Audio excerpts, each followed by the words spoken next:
Es la voz que convoca, que orienta el camino para juntos avanzar. En Despertar Educativo Radio, la voz del directivo.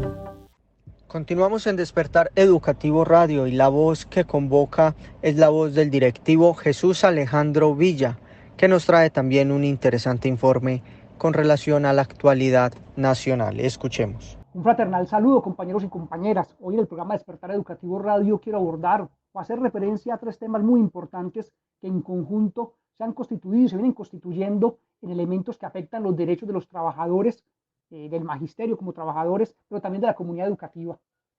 Temas que además hacen parte de esas reivindicaciones históricas que ha presentado el magisterio por medio de FECODE y AVIDA, como nuestras organizaciones sindicales ante el gobierno nacional y los gobiernos regionales, y que no han sido escuchadas, y que hoy, ante lo que está pasando de pandemia, de crisis sanitaria, pues se han hecho mucho más visibles, y que hoy nadie tiene duda de la justeza de estos reclamos. En primera instancia, quiero señalar el tema de la infraestructura. La infraestructura educativa lo hemos evidenciado desde la Junta Directiva, desde AVIDA. En los recorridos que venimos haciendo por todo el departamento es claro que hay muchas carencias, muchas falencias en este sentido, que pese a que hay unas exigencias de adecuaciones locativas para que se pueda dar, por ejemplo, la presencialidad, y eso hace que hoy sean visibles estos problemas, son problemas que vienen de mucho más atrás, que vienen de mucho antes, y que denotan o demuestran la falta de inversión efectiva del Estado colombiano a nivel nacional y regional en este tipo de aspectos, como las adecuaciones de plantas físicas, la construcción. Hoy es evidente que en lo rural tenemos instituciones educativas y centros educativos rurales que funcionan prácticamente en total precariedad, sin agua potable, en casos incluso sin luz, escuelas que son, me disculpan, 4 palitos y un techo, hechas de madera, sin mobiliario, en fin, cantidad de problemas. En las ciudades tenemos también el caso de instituciones educativas que uno diría, no, en la ciudad no hay problemas, también los hay, y bastante graves. Gilberto Alzate Avendaño, solo para citar un ejemplo, donde hace más de 3 años se debió haber realizado e iniciado un proceso de reconstrucción, y hoy está dañado, hoy se está inundando, está lleno de humedades. La Atanasio Girardot en Bello, donde la escuela no tiene ningún avance en construcción y está paralizada hace tiempo. En Envigado, instituciones educativas funcionando 2 en 1 porque la planta física que tenía que haber sido construida no se construye. Y así en cada uno de los municipios de Antioquia. Esto nos da y nos ha planteado como 2 dificultades, y tenemos que hacerlas cada vez más visibles. Primero, la exigencia de la financiación, y tiene que ver con planta física, y en segunda instancia, el riesgo que implica para la comunidad educativa el tener plantas físicas en semejantes estados. Ya todos las han visto por las redes y seguiremos denunciando. Hay que hacerlo visible por todos los medios a nuestro alcance, porque afecta los derechos de nosotros como trabajadores, en la medida en que son riesgos laborales lo que corremos cuando transitamos por espacios en esas condiciones, pero además afectan, y esto es muy grave, los derechos de cientos y de miles de estudiantes, de menores de edad, que hoy asisten al proceso educativo con unas situaciones muy precarias en términos de planta física. En segunda instancia, un tema que hemos venido planteando y dando un debate es el de la no implementación del sistema de gestión de seguridad y salud del trabajo. Esto se hace mucho más visible hoy en la crisis sanitaria, pero debería estar aplicado, debería estar implementado en cada institución educativa de Antioquia, de cada una de las entidades territoriales, y no es así.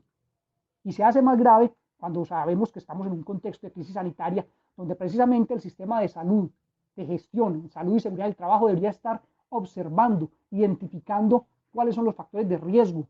Por ejemplo, lo que mencionaba ahorita de las plantas físicas, donde fácilmente se presentan accidentes, pero además no hay condiciones de salubridad pues, en muchas de ellas. Este proceso no ha sido implementado, pese a que hay órdenes a nivel de reglamentación nacional que dicen tiene que estar implementado y que tiene que implementarse además con especial, digámoslo, énfasis en el marco de lo que hoy estamos viviendo de crisis sanitaria. Sin embargo, no se ha hecho.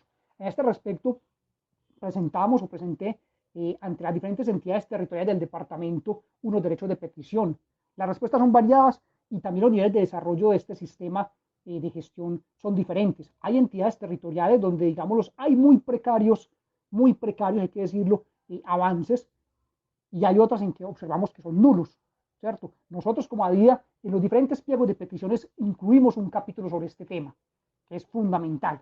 En ese sentido, hay que aplaudir cuando algunas entidades territoriales hacen unos avances, pero no son suficientes. Pero también hay que denunciar, por ejemplo, en el caso de Antioquia, donde estaremos además buscando respuestas de mucho más fondo. Antioquia responde simplemente cuando se pregunta por el proceso de implementación en cada una de las entidades, perdón, de las instituciones educativas del departamento, simplemente responde hablando de unas compras, pero no dice nada de cómo se está implementando el sistema, de cómo están los comités paritarios funcionando, de si tienen funcionarios, digámoslo, de tiempo completo dedicados a este tema. Para nada.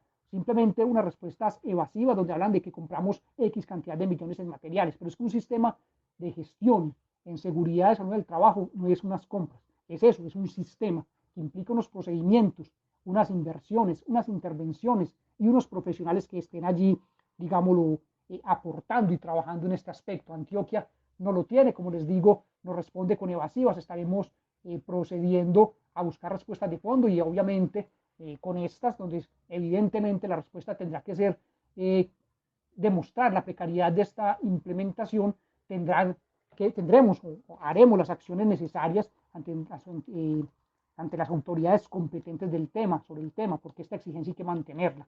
En cada institución de ustedes, compañeros y compañeras, miren simplemente y pregúntense en dónde está la identificación de los riesgos psicosociales, los riesgos ambientales que la rodean. Todos estos aspectos en ninguna está aplicado. Entonces, esas baterías de riesgo tendrían que haber sido aplicadas, los profesionales que intervengan, nada de eso está desarrollándose y eso afecta a nuestros derechos, pero además coloca en riesgo a las comunidades educativas. Y un tercer aspecto que me parece muy importante es el tema de la presencialidad. Como ustedes saben, el gobierno nacional en un primer momento saca una normatividad general y unos protocolos, la 1721, la resolución. Demostramos que no los están cumpliendo.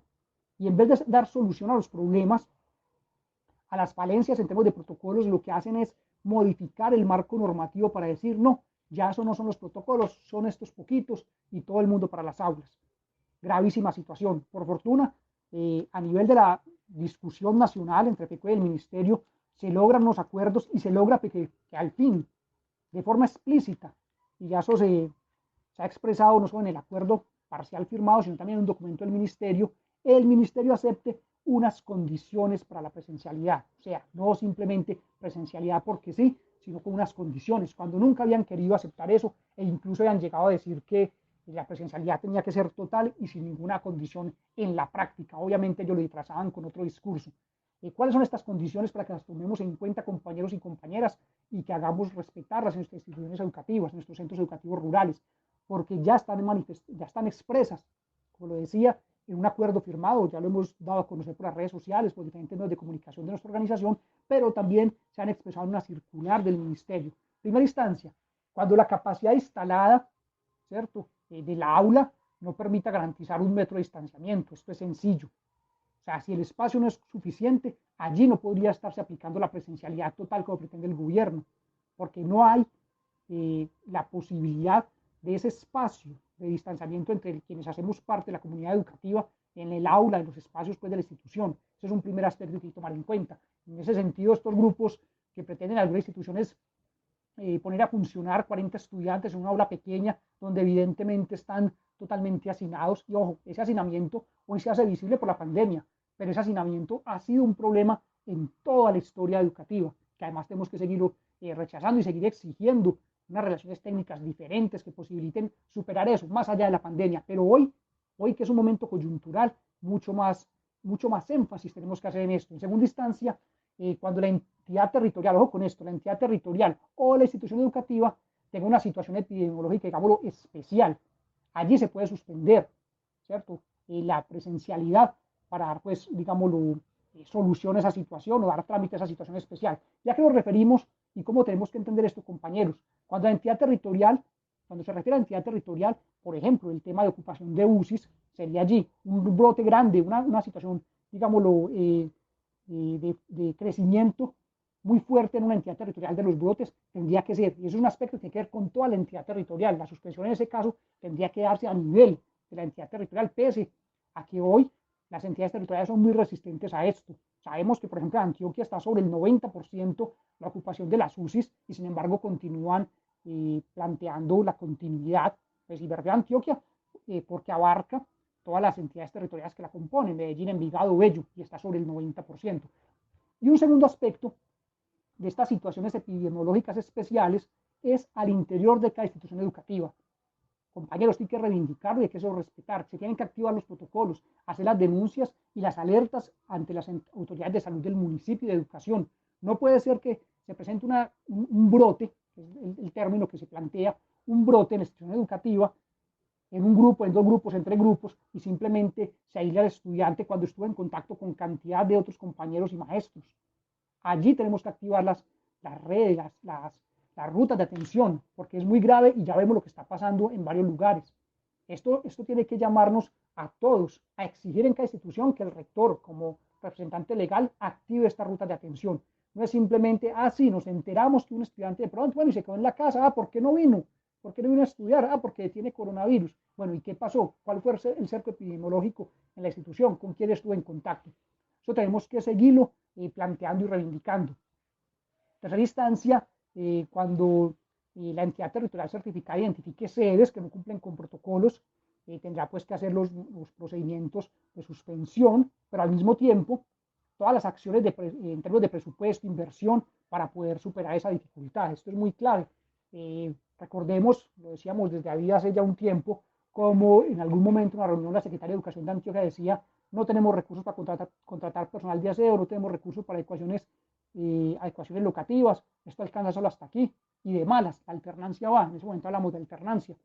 Hoy esto este acuerdo nos lleva a plantear que cuando se identifiquen esas falencias, es obligación de la entidad territorial certificada, así lo ha acordado el PECODE con el Ministerio, dar las soluciones.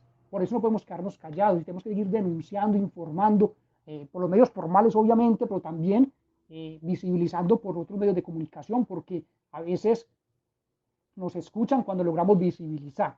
En cuarta instancia, y esto es muy importante, compañeros y compañeras, porque han presentado dificultades, cuando las familias, obviamente previamente informadas sobre todo el tema de los protocolos y cómo está la situación en la institución, decidan no enviar a los estudiantes. Allí no se aplica presencialidad. Allí la institución tiene que generar los mecanismos para atender a esta población. No puede ser simplemente que le obliguen a enviar al estudiante. No, si la familia lo decide, porque además hay un sustento en una sentencia, decide no enviarlos, tiene que atendérselos.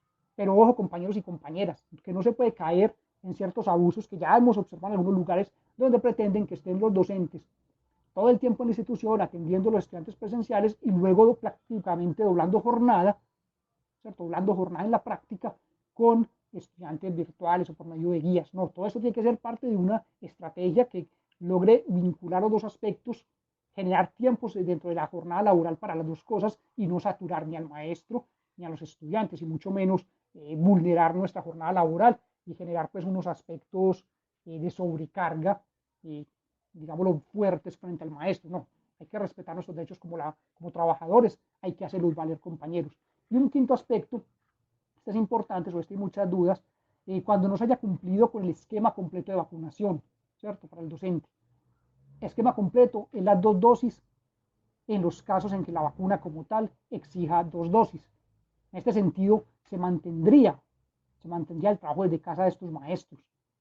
No puede citarse, no deben citarse a los maestros a trabajo presencial cuando no se ha cumplido con el esquema completo. Esto es muy importante, compañeros, porque ya hay dificultades con esto y hay que defender nuestros derechos. Si no hay vacunación, si va lenta, es negligencia del Estado colombiano, de las autoridades. El caso de los maestros que por autonomía decían no vacunarse, ¿cierto?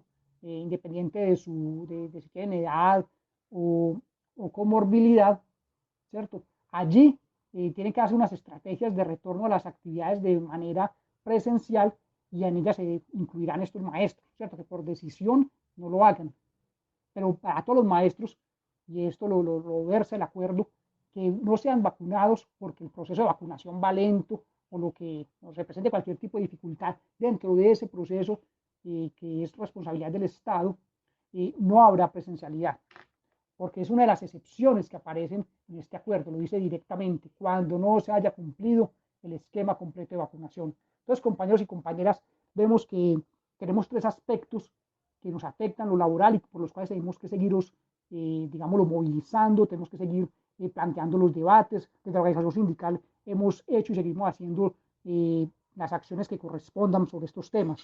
Infraestructura, el tema de seguridad y salud del trabajo, que es tal vez uno de los más graves que tenemos hoy y que no son tan visibles para muchos de nosotros, pero que hay que seguirlo visibilizando, y el tema de las condiciones para el regreso.